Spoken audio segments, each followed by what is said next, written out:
இந்த iron deficiency வரதுக்கான காரணங்கள் என்னவெல்லாம் இருக்கலாம்?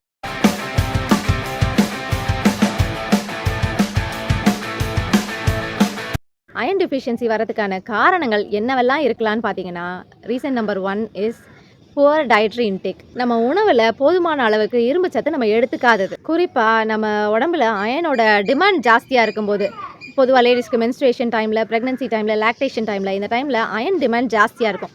அந்த டைம்லையும் அவங்க போதுமான அளவு எடுத்துக்காத போது தான் நமக்கு அயன் டெஃபிஷியன்சி அனீமியா ஏற்படுது. சிலர் சொல்லுவாங்க, நான் டயட்டில் ரொம்ப பார்த்து இதெல்லாம் சாப்பிட்றேன், அயன் ரிச் ஃபுட்டாக தான் சாப்பிட்றேன், ஆனாலும் எனக்கு அனீமியா இருக்குது, ஹீமோக்ளோபின் கம்மியாக இருக்குது, நான் என்ன பண்ணுறது அப்படின்னு. இதுக்கு காரணம் அப்சார்ப்ஷன் சரியில்லாமல் போகிறது. நம்ம உடம்புல நம்ம என்னதான் நம்ம போதுமான வேண்டிய நியூட்ரியன்ஸை சாப்பிட்டாலும் அது அப்சார்ப்ஷன் சரியில்லாத பட்சத்தில் நமக்கு டெஃபிஷியன்சிஸ் ஏற்படலாம். மூணாவதாக க்ரானிக் பிளட் லாஸ்.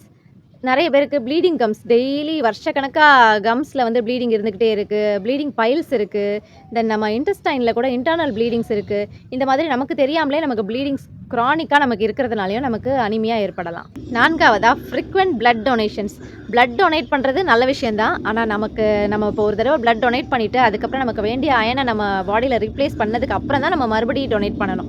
ரிப்பீட்டடாக நம்ம உடம்புல நமக்கு தேவையான நியூட்ரியன்ஸ் எல்லாம் நம்ம சரியாக சாப்பிடாமலோ இல்லை அது கரெக்டாக இருக்கா நம்ம செக் பண்ணிக்காமல் பிளட் டொனேஷன் பண்ணும்போது அது கண்டிப்பாக நமக்கு ஒரு ப்ராப்ளமாக வந்துடக்கூடாது. ஸோ அதில் நம்ம கொஞ்சம் கவனமாக இருக்கணும். நம்ம ஒரு தடவை நம்ம பிளட்டு கொடுத்ததுக்கு அப்புறமா நம்ம பாடியில் தேவையான நியூட்ரியன்ஸ் ரீப்ளேஸ் ஆனதுக்கு அப்புறம் தான் நம்ம நெக்ஸ்ட் டொனேஷன் கொடுக்கணும். ஹோமியோபதியில் அனீமியாவோட காரணத்தை சரி செஞ்சு அதை கம்ப்ளீட்டாக நிரந்தரமாக க்யூர் பண்ணுறதுக்கான மருந்துகள் நிறைய இருக்குது. Prevention is better than cure. Anaemia வந்ததுக்கப்புறம் நம்ம சரி செய்கிறதுக்காக ஓடுறதை விட நம்ம எந்த பிரச்சனையும் இல்லாமல் இருக்கும்போதே எந்த ஒரு நியூட்ரிஷனல் டெஃபிஷியன்சியும் இல்லாமல் இருக்கிறதுக்கு நம்ம நல்ல balance diet, healthy life style, நல்ல வாக்கிங்கோ ஏதோ ஒரு ஃபிசிக்கல் ஆக்டிவிட்டி, தென் ஸ்ட்ரெஸ் இல்லாமல் நல்ல தூக்கம், இதெல்லாம் நம்ம மெயின்டைன் பண்ணாலே எந்த ஒரு நோயும் இல்லாமல் ஹெல்த்தியாக வாழலாம். Be happy, stay healthy.